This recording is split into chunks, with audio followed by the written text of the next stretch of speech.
हम लोग प्रसन्नता की इस यात्रा में चल रहे हैं।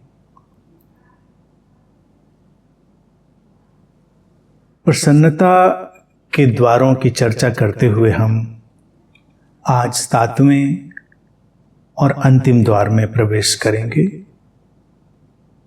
पिछली बार हमने अनिश्चितता की प्रज्ञा की बात करी, विजडम ऑफ अनसर्टेनिटी की। आज हम अखंडित जीवन की बात करेंगे। 7वां और अंतिम द्वार, अखंडित जीवन, टोटल लाइफ, अनब्रोकन लाइफ। प्रसन्नता हमारी खंडित होती क्यों है, यानी टूटती क्यों है? क्योंकि हमने जीवन को तोड़ दिया है। हमारा जो जीवन है वही खंड खंड में टूट गया है। हर वो चीज जो मनुष्य को उसकी सुविधा के लिए मिलती है, अक्सर ऐसा होता है कि वही चीज उसके लिए अभिशाप भी बन सकती है। अगर मनुष्य सचेतन न रहे तो जो बात उसके लिए आशीष बन सकती थी, वही बात उसके लिए अभिशाप भी बन सकती है। खंडों में देख पाने की जो क्षमता है, ये एक आशीष है। हम जीवन को उसकी सूक्ष्मता में, उसकी सटल जो भी डिवीजन है उनमें देख पाते हैं, उनके डिटेल्स में देख पाते हैं, उनका जो विस्तार है उस सब में देख पाते हैं। तो वो जो डिटेल्स में देख पाने की क्षमता है, वो वस्तुतः खंडों को देख पाने की ही क्षमता है। लेकिन वो क्षमता ही है, वो एक हमारी ब्लेसिंग है, कैपेसिटी है। जीवन खंड में नहीं टूटा है, लेकिन उसके खंडों को देखकर, उसके पार्ट्स को, उसके जो डिवीजन है उनको देखकर हम जीवन में अधिक कुशलता पाते हैं, ज्यादा हम एफिशिएंट हो जाते हैं। अब जैसे अगर शरीर को ही हम देखें, जो हमारी चिकित्सा है उसको देखें, तो चिकित्सा के क्षेत्र में अगर देखें हम, जो हमारा हेल्थ का सारा मसला है, तो उसमें जो स्पेशलाइजेशन है, हम हर चीज को स्पेशलाइज करते हैं, तो वो भी एक तरह से खंडों में चीजों को ब्रेक करके, तोड़ कर देख पाने की हमारी कुशलता और क्षमता है। तो उसका लाभ क्या हुआ है? उसका लाभ ये हुआ है कि आज हम मनुष्य की जो स्वास्थ्य की संभावनाएं हैं उनको कई गुना बढ़ा पाए। हम एक विशेष चीज को स्पेशलाइज कर लेते हैं, कोई विशेष व्यवस्था है, विशेष अंग है, लेकिन ये केवल एक व्यवस्था है। शरीर तो खंड में नहीं टूटा है ना। अब कोई हार्ट का स्पेशलिस्ट है, कोई लीवर का, कोई किडनी का, कोई ब्रेन का है, क्योंकि तब हम उसको ज्यादा जान सकते हैं, लेकिन वो अलग ही नहीं हो गया है। तो शरीर के मामले में, चिकित्सा के मामले में ये कंफ्यूजन, ये भ्रम नहीं है। तो हम उसको चाहे अनचाहे भी एक इंटीग्रेटेड अप्रोच में रखते हैं, एक होलिस्टिक अप्रोच में रखते हैं, और सारे व्यूज और सारी चीजों को हम इंटीग्रेट करके, जोड़कर ही आगे बढ़ते हैं। खंडों में देख पाने की कुशलता का हम जीवन में भी उपयोग करते हैं, तो उससे जीवन विकसित होता है। लेकिन वहां पर दुर्घटना घट जाती है कि हम कहीं भीतर अपने इस बात से कन्विंस भी हो जाते हैं कि जीवन ऐसे ही अलग थलग है। वहां पर जो ये अखंडित दृष्टि होनी चाहिए थी, अनब्रोकन जो हमारा अप्रोच होना चाहिए था, वो फिर चला जाता है। और उसके कारण ही जीवन में सारी अप्रसन्नता है। खंडित जीवन प्रसन्न हो भी कैसे सकता है? उस खंडित होने की जो दृष्टि है, उसके कारण ही व्यक्ति ने अपने को अलग थलग मान लिया है। हर व्यक्ति जिस अलगाव, पीड़ा, सेपरेशन जिससे जूझ रहा है, वो ये उस समग्रता से टूट जाने की जो उसकी भाव दशा है, उसके कारण ही है। जो टोटलिटी है उससे वो अलग होता हुआ अपने को देखता है। तो आज अगर हमें मनुष्य को एक प्रसन्नता का आयाम उपलब्ध कराना, और वो भी अनब्रोकन हैप्पीनेस का, तो हमको अनब्रोकन लाइफ यानी कि अखंडित जीवन की तरफ भी जाना होगा। सारा जीवन अंतर संबंधित है, एक दूसरे से जुड़ा हुआ है। कोई भी चीज किसी भी चीज से अलग नहीं है। जब हम ये देखते हैं कि यहां कुछ किसी भी चीज से अलग नहीं है, तो जीवन में एक नई ही धारा पैदा होती है, एक नई अप्रोच आती है, और वो पूरे जीवन के सम्मान में जाती है। वो जीवन को फिर बांट कर नहीं देखती। बांटना सुविधा का विषय हो सकता है, लेकिन बटा हुआ है नहीं, ये जान लेना। तो हमारे जीवन से सारा युद्ध विदा, हमारे जीवन से जो सारी संघर्ष है, जो सारा लड़ाई का सारा काम है, वो सब विदा। राष्ट्र हैं, राष्ट्रों की सीमाएं हैं, हमारे घर हैं। यूं देखेंगे अगर हम, तो सबको हमने खंडों में तोड़ा है। लेकिन तोड़ा क्यों है? उपयोगिता के लिए, एक कन्वीनियंस के लिए। अब वो घड़ी जब आती है किसी के भी मन में, जब ये जो अलगाव है ये सचमुच में उसको गंभीरता से ले लेता है। अगर हम धर्मों की बात करें, तो धर्मों ने भी क्या किया है? काम तो वो यही लेकर चले थे कि अखंडित जीवन का जो दर्शन है उसको सबके सामने रखें। धर्मों की मूलभूत यात्रा तो यही थी। लेकिन अगर हम आज धर्म जो हो गए हैं उनकी तरफ देखें, तो उन्होंने मनुष्य को खंडों में, टुकड़ों में तोड़ने का ही काम किया है।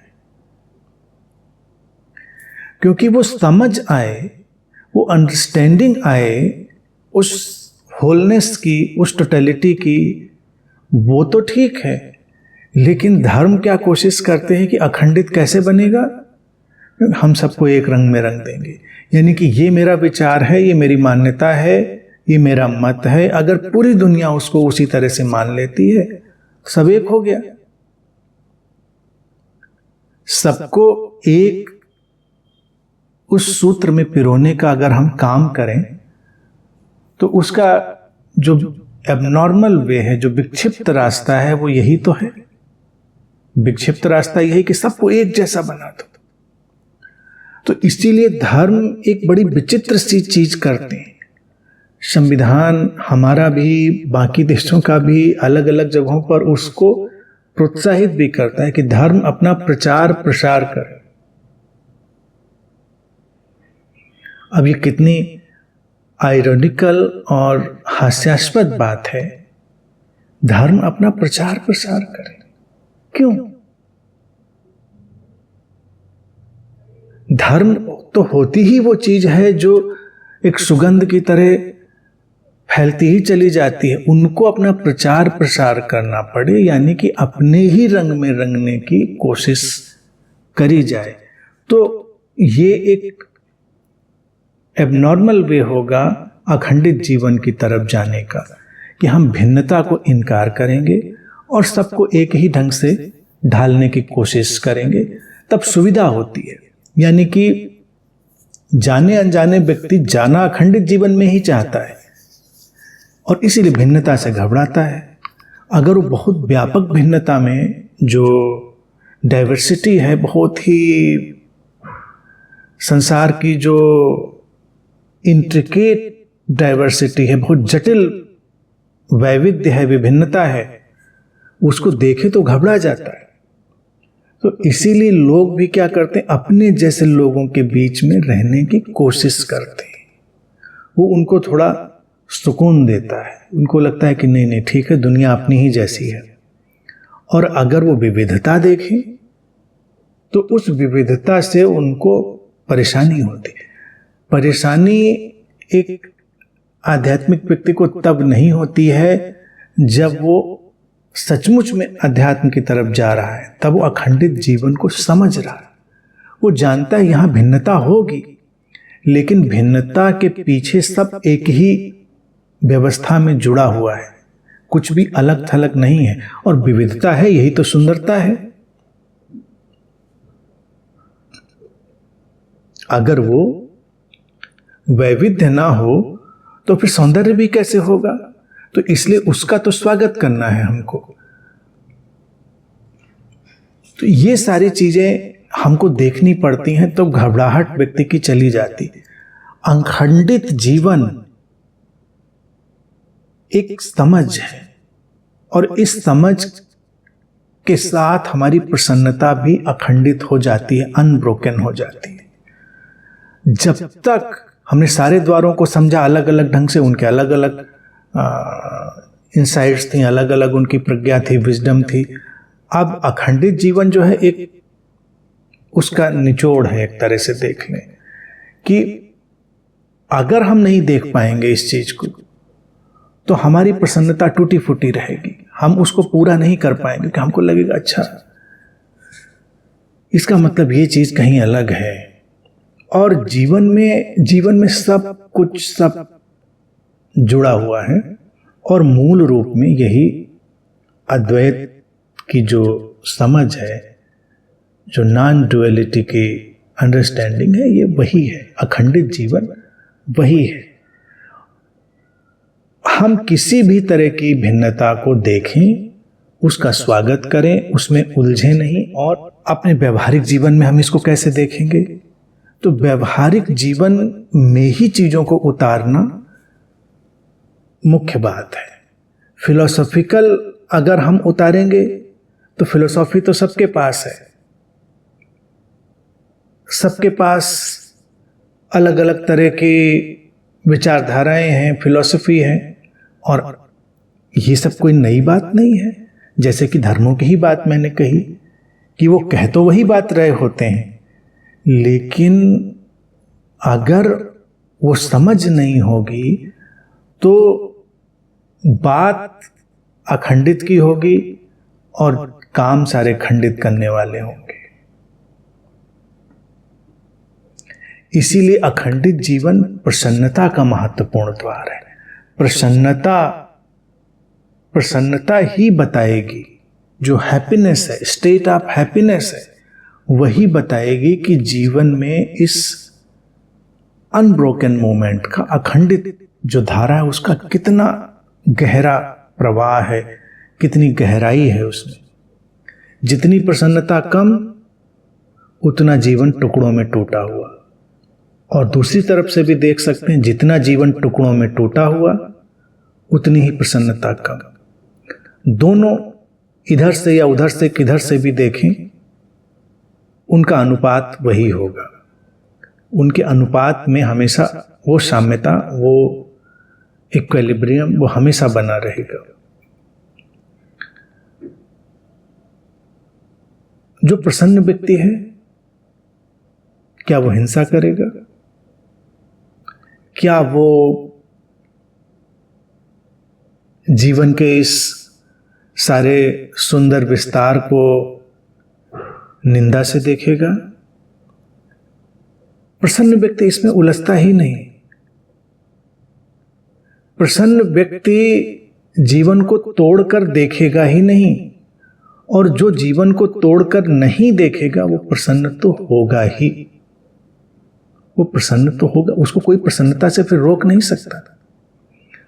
अब हम चूंकि प्रसन्नता को ही समझने की सारी कोशिश कर रहे हैं, क्योंकि अब किसी को यह कहना कि तुम पहले प्रसन्न हो जाओ, जो कि संभव है, समझ तो किसी भी दिशा से उतर सकती है। तो अगर वो समझ उतर गई है तो भी ये वाली चीज उसके जीवन में आ चुकी होगी, अखंडित जीवन की।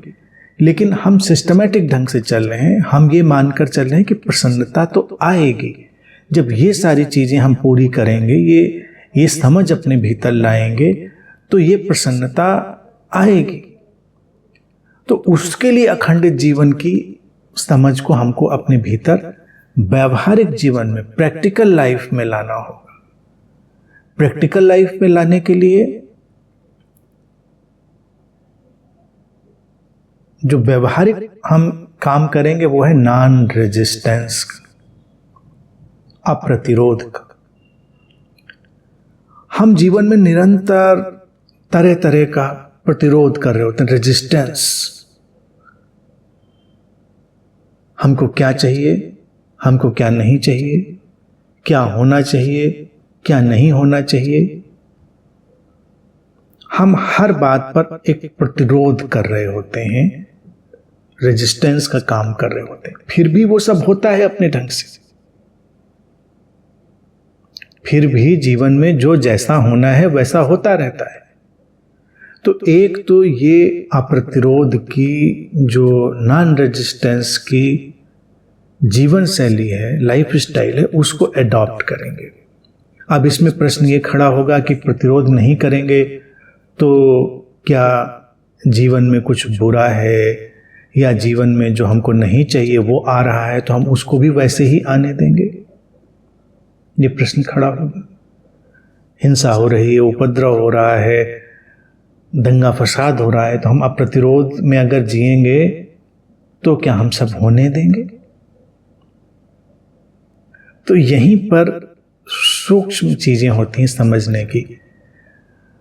हमारे भीतर अगर उनसे निपटने का कोई भाव उठ रहा है और हम उस भाव से प्रतिरोध कर रहे हैं तो हमने प्रतिरोध तो कर ही दिया ना।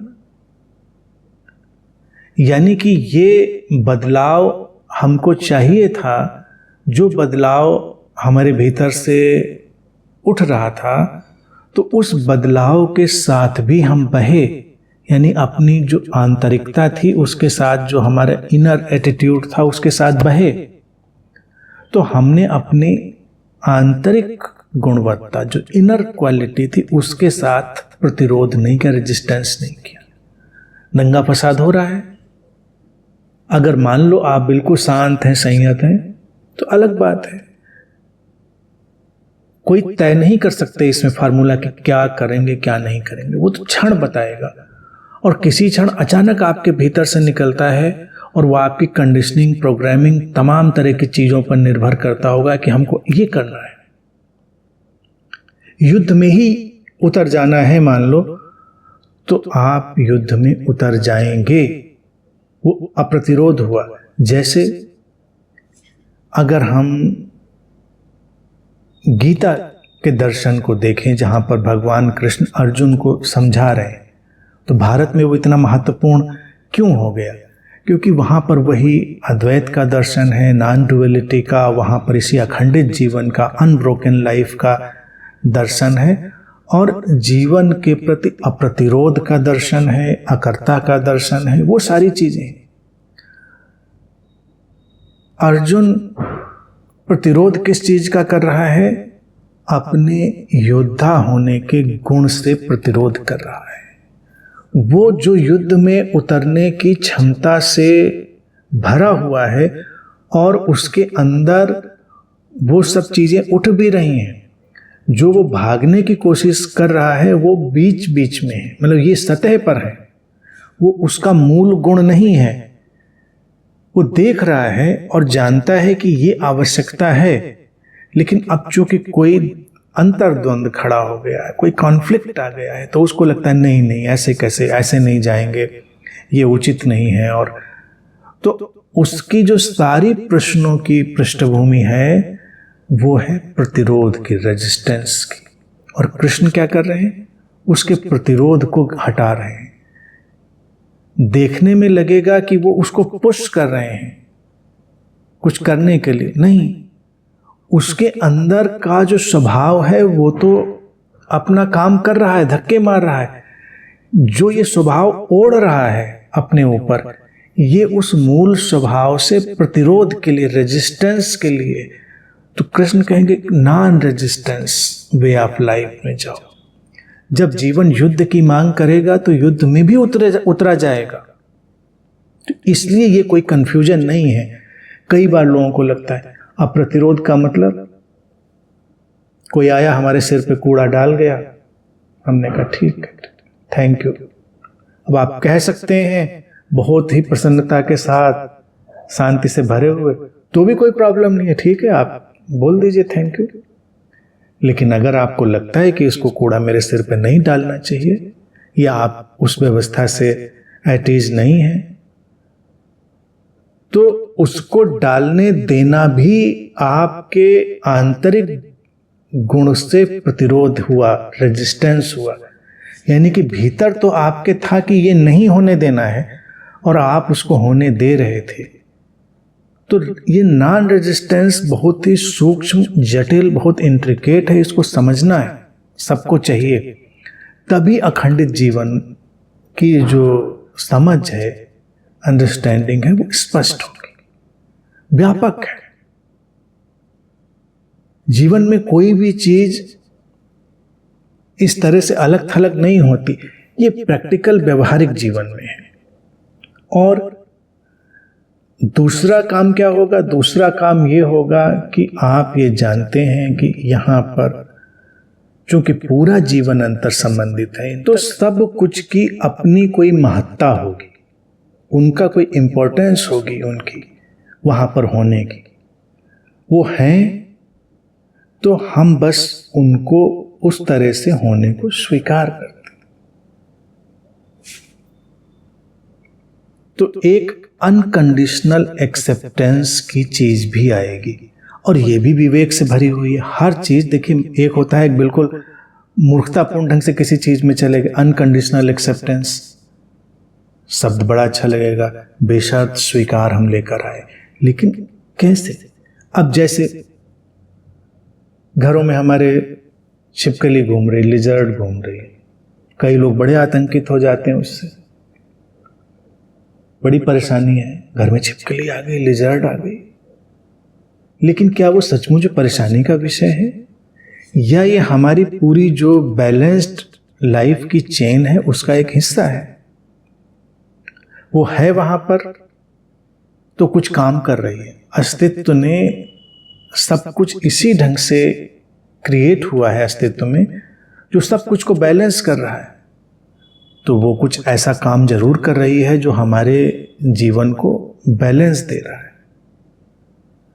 अब किसी को कोई और झक चढ़ जाए, जैसे वो एबनॉर्मल वे में तो बहुत कुछ हो जाता है कि छिपकली को मारें, एक ये एबनॉर्मल वे हो गया।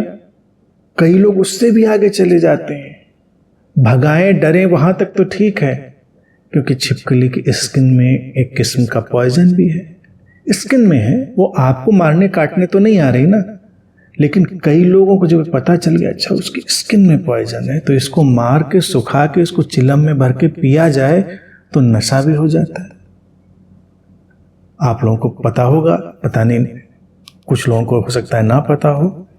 जो नशे के बहुत विकृत तरीके हैं, उसमें एक तरीका ये भी है, वो छिपकली की स्किन को टोबैको के साथ मिलाकर चिलम में भर के उसको पीते हैं। ये बड़े इंटॉक्सिकेशन वाले नशे हैं।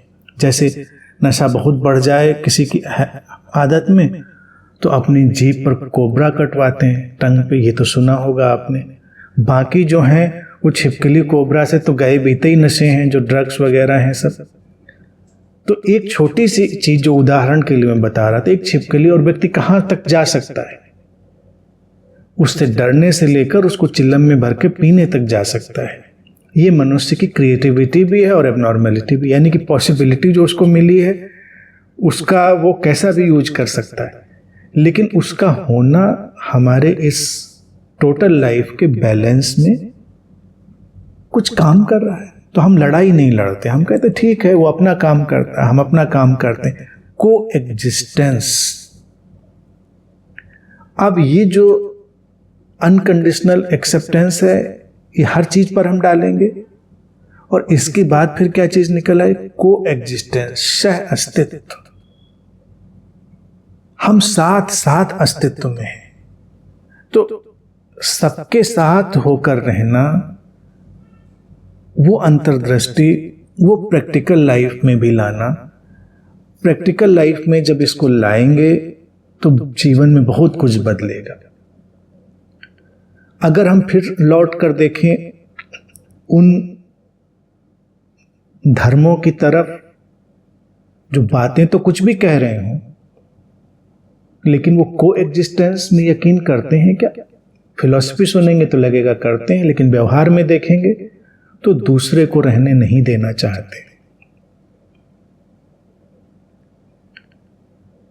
सह अस्तित्व तो फिर वहां पर नहीं रह जाता, हम ही रहेंगे, दूसरे को मिटा देंगे, इस तरह से, उस तरह से, किसी भी तरह से।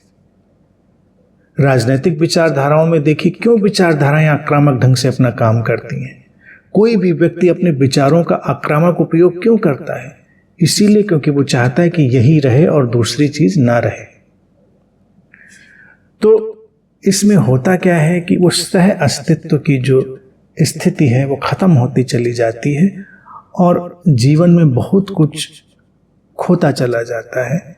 बहुत सारी चीजें जिनका बहुत सौंदर्य था वो समाप्त होती चली जाती।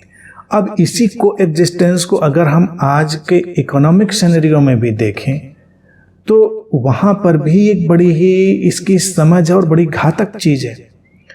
जब बाजार हावी होता है मनुष्य के आज के जीवन में, आधुनिक समय में, तो बाजार क्या करना चाहता है? कुछ लोगों को केवल वो जीने की या फैलने की या ग्रो करने की सुविधा देता है। छोटे छोटे जो भी लोग होंगे उनको वो समाप्त कर देगा। जब सुपरमार्केट्स आते हैं तो छोटे छोटे दुकानदार देखिए खत्म होने लगते हैं, उनका अस्तित्व तो समाप्त होने लगता है। तो अब वहां पर क्या है कि वो जो एजेंसीज हैं वो जाने अनजाने इस सह अस्तित्व के, इसको एग्जिस्टेंस के सारे चीज को समाप्त कर रहे हैं। लोगों को लगता बहुत अच्छा है, लेकिन बहुत दूर जाकर ये सब चीजें बड़ी नीरस, विध्वंसक हो जाती। भाषा, लैंग्वेज, इसीलिए देखिए अच्छा हो लोग जब ये प्रैक्टिकल लाइफ है अपने बच्चों के साथ व्यवहार करें, उनको अपनी नेटिव लैंग्वेज भी सिखाएं, जो इंटरनेशनल लैंग्वेज है, जैसे इंग्लिश को हम जानते हैं इंटरनेशनल कनेक्शन के लिए, वो भी सिखाएं, खुद भी सीखें। अब हम ऐसी अपब्रिंगिंग में बढ़ जाते हैं जहां पर हमको बस एक ही भाषा आ रही है क्योंकि वो इंटरनेशनली काम में आ जा रही है। तो अब हम भाषा के मामले में सह अस्तित्व को, को एग्जिस्टेंस को डिस्ट्रॉय करते चले जाते हैं। आंकड़े बताते हैं कि हर साल कितनी नेटिव लैंग्वेज खत्म होती चली जा रही है, उनका अस्तित्व खत्म होता जा रहा है, क्योंकि लोगों को लगता है इनकी जरूरत क्या है, इंग्लिश से काम चल जाता है ना, काम तो इंग्लिश से चल जाता है। इन केवल इंग्लिश इंग्लिश, कितना मोनोटोनस और कितना विचित्र सा संसार बन जाएगा। तो हर घर परिवार में वो सबसे सुंदर स्थिति होगी जब लोग 2-3 भाषाएं जानते हो, कम से कम 2 तो जानते ही हों, एक उनकी अपनी भाषा और एक इंटरनेशनल कम्युनिकेशन की। तो ये सह अस्तित्व में आप भाषा, व्यापार, हर चीज में इस चीज को देखेंगे और फिर पीछे वाली कड़ियों पे जाएंगे जो अनकंडीशनल एक्सेप्टेंस और सारी चीजें हैं, वो सब भी फिर दिखाई देने लगे। कैसे हम उनके विरोध में और नॉन रेजिस्टेंस उन सबके उसमें चलते चले जाते हैं। सब एक दूसरे से जुड़े हुए हैं। तो हर चीज को प्रैक्टिकल, प्रायोगिक रूप से हम लाएंगे तो जीवन ज्यादा प्रसन्न होगा। हमको बात समझ में आती है, समझनी चाहिए। कई लोग मेरे पास पहले से आते रहे तो समस्या क्या होती है, उनके पास वो आके कहेंगे कि गुरुजी आपकी बात तो बड़ी अच्छी है लेकिन भाषा नहीं समझ में आती। भाषा सीखो, नहीं समझ में आती या सुनना छोड़ दो। मैं तो दोनों भाषाओं में एट ईज हूं, यानी कि एक मेरी जो जिस भाषा में मैं बोल रहा हूं और एक इंटरनेशनल लैंग्वेज।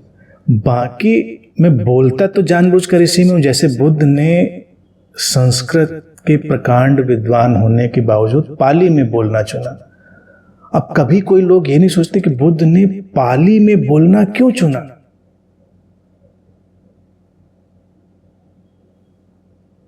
वो अखंडित जीवन के रहस्य को जानते थे।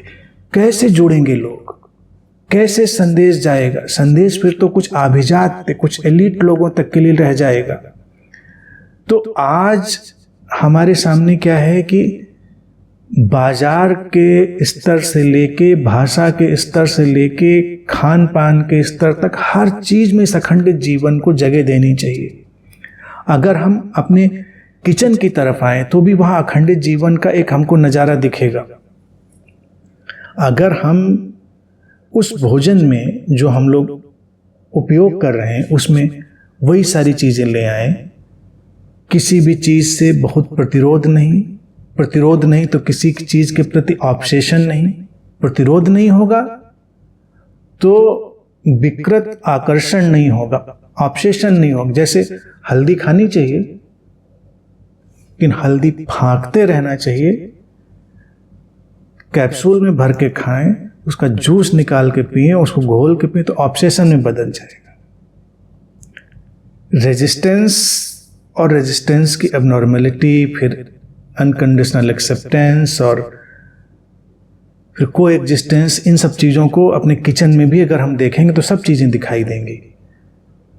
सामान्य व्यवहार करें, जो भोजन उपलब्ध है हमारे आसपास उसको उपयोग करें, वो हमारे स्वास्थ्य के लिए सबसे उपयुक्त है। लेकिन हम क्या है, हम बिल्कुल ऐसी जगह पहुंच जाते हैं, हमारे यहाँ वो चीज़ पाई जाती कि नहीं पाई जाती, वो डिब्बे में आती है तो हम उसको वहाँ रख रहे हैं, उसका उपयोग कर रहे हैं। अब जब हम उस डिब्बे वाली चीज़ का उपयोग करेंगे जो पता नहीं हमारे आसपास पैदा होती कि नहीं, हमारे देश में भी पैदा होती कि नहीं होती, कहीं कहाँ से आती पता नहीं, तो इससे स्वास्थ्य पता नहीं अच्छा बनेगा या स्वास्थ्य भी कंफ्यूज हो जाएगा, हमारी बॉडी कंफ्यूज हो जाएगी कि ये सांप लगे किस चीज़ में है। तो वहाँ भी थोड़ा संतुलित व्यवहार करें, को एग्जिस्ट करें चीज़ों को, सामान्य छोटी छोटी चीज़ों को भी अच्छा सम्मान दें। अब कभी कभी क्या है, कोई सुपर फूड आ जाता है हमारे किचन में या हमारे इंफॉर्मेशन फील्ड में आ जाता है कि ये जो चीज़ें सुपर फूड है, तो हमारे खान पान की छोटी मोटी चीज़ें बड़ी तिरस्कृत हो जाती हैं, बड़ी तिरस्कृत होकर पड़ी रहती हैं। बाद में फिर कोई विद्वान आता है, कहता अरे ये तो आपके किचन में था, ये तो बड़ा काम का था। अरे अच्छा नहीं बताया नहीं था आपने, तो फिर उस पर शुरू हो जाएंगे। तो ये उपद्रव हेल्थ के सिनेरियो में भी देखिए, लोग स्वस्थ होना चाहते हैं लेकिन स्वस्थ होने में वो अखंडित जीवन के संतुलन में नहीं जाना चाहते, उनको हर चीज एबनॉर्मल चाहिए। जब भी हमको कोई चीज एबनॉर्मल आकर्षित कर रही हो, समझ जाना चाहिए जीवन टूट रहा है, खंडों में बंटने वाला है, और जब वो टूटेगा तो प्रसन्न तो फिर हम कहाँ से रहेंगे? प्रसन्नता तो फिर दूर की चिड़िया बनी रहेगी। प्रसन्नता बनी ही तब रहेगी जब हम बहुत सहजता से जी रहे होंगे, अखंडित जीवन की समझ को लेकर चल रहे होंगे, और ये तीनों बातें इनको प्रैक्टिकल, बाजार, घर, भाषा, पहरावा, फैशन, हर चीज में जब डाल देंगे हम नॉन रेजिस्टेंस, अनकंडीशनल एक्सेप्टेंस और को एग्जिस्टेंस, तो हम देखेंगे कि सब कुछ जुड़ रहा है। हमारी लड़ाई किससे? हमारी लड़ाई तो किसी से नहीं है, हम किसी से उलझे नहीं हैं, हम किसी लाइफ फॉर्म से नहीं, किसी जीवन के रूप से नहीं उलझे हैं, हम किसी व्यक्ति से नहीं उलझे, हम किसी विचारधारा से नहीं उलझे हैं, हम किसी खास तरह के चलन, फैशन, किसी चीज से हम नहीं उलझे, और इसका परिणाम अखंडित प्रसन्नता, अनब्रोकन हैप्पीनेस।